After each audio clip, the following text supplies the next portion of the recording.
بسم اللہ الرحمن الرحیم۔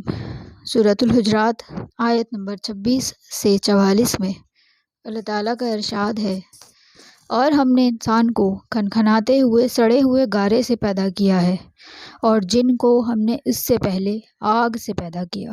اور جب تیرے رب نے فرشتوں سے فرمایا کہ بے شک میں آدمی کو کھنکھناتے ہوئے سڑے ہوئے کیچڑ سے پیدا کرنے والا ہوں، بس جب میں اس کو پورا بنا لوں اور اس میں اپنی پیدا کی ہوئی روح پھونک دوں تو اس کے لیے سجدے میں گر جانا۔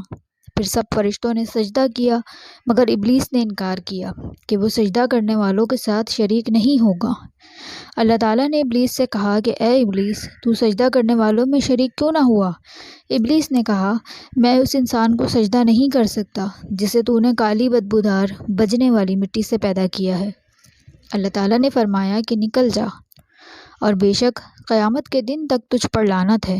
اس نے کہا، اے میرے رب، مجھے اس دن تک مہلت دے دے جب لوگ دوبارہ اٹھائے جائیں گے۔ اللہ تعالیٰ نے فرمایا کہ تو معلوم دن تک مہلت دیے ہوئوں میں سے ہے۔ ابلیس نے کہا، اے میرے رب، کیونکہ تو نے مجھے گمراہ کر دیا ہے، اس لیے میں زمین میں ان کے اعمال بد ان کو خوبصورت کر کے دکھاؤں گا اور ان سب کو ضرور گمراہ کروں گا، مگر ان میں سے تیرے مخلص بندوں پر میرا بس نہیں چل سکے گا۔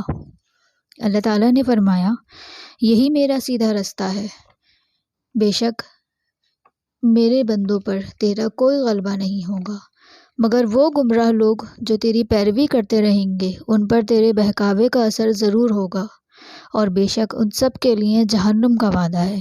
اس کے 7 دروازے ہیں اور ہر دروازے کے لیے ان کا ایک حصہ تقسیم کیا ہوا ہے۔ اور جب ہم نے فرشتوں سے کہا کہ آدم کو سجدہ کرو تو انہوں نے سجدہ کیا، مگر ابلیس نے انکار کیا، وہ جنوں میں سے تھا، اس نے اپنے رب کے حکم کی نافرمانی کی۔ بس کیا تم اس کو اس کی اولاد کو میرے سوا دوست بناتے ہو، حالانکہ وہ تمہارا کھلا دشمن ہے۔ ظالموں کے لیے یہ برا بدلہ ہے کہ وہ اللہ کو چھوڑ کر شیطان کو دوست بنائیں۔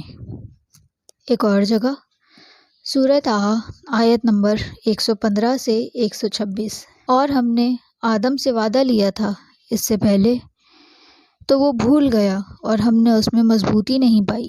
اور جب ہم نے کہا فرشتوں کو کہ آدم کو سجدہ کرو تو انہوں نے سجدہ کیا، اور ابلیس نے انکار کیا۔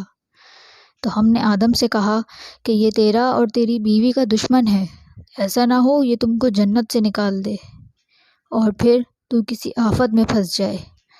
یہاں جنت میں تو تیرے لیے فائدہ ہے، نہ تو بھوکا رہتا ہے، نہ ننگا، نہ پیاسا رہتا ہے، اور نہ دھوپ میں جلتا ہے۔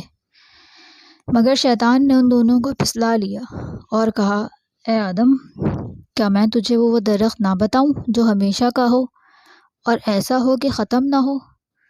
تو ان دونوں نے اس درخت میں سے کھا لیا، بس ان دونوں کی شرمگاہیں ان کے لیے ظاہر ہو گئیں اور وہ درخت کے پتے اپنے اوپر چپکانے لگے۔ آدم نے اپنے رب کی نافرمانی کی اور وہ بھٹک گیا، پھر اس کے رب نے اس کو سرفراز کیا اور اس کی توبہ کو قبول کیا اور اسے ہدایت دی۔ پھر اللہ تعالیٰ نے فرمایا، تم سب اس جنت سے اتر جاؤ، تم ایک دوسرے کے دشمن رہو گے، پھر اگر تمہارے پاس میری طرف سے ہدایت آئے، پس جس نے میری ہدایت کی پیروی کی وہ گمراہ نہیں ہوگا اور تکلیف نہیں پائے گا، اور جس نے میرے ذکر سے منہ پھیر لیا اس کے لیے زندگی تنگ ہوگی، اور ہم اس کو قیامت کے دن اندھا کر کے اٹھائیں گے۔ وہ کہے گا، اے میرے رب، میں تو دیکھنے والا تھا، تو نے مجھے اندھا کر کے کیوں اٹھایا؟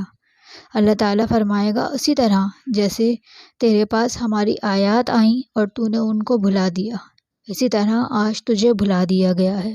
اس کے علاوہ سورہ صاد آیت نمبر 67 سے 68 اور سورہ اسراء آیت نمبر 61 سے 65 میں بھی اس واقعے کو بیان کیا گیا ہے۔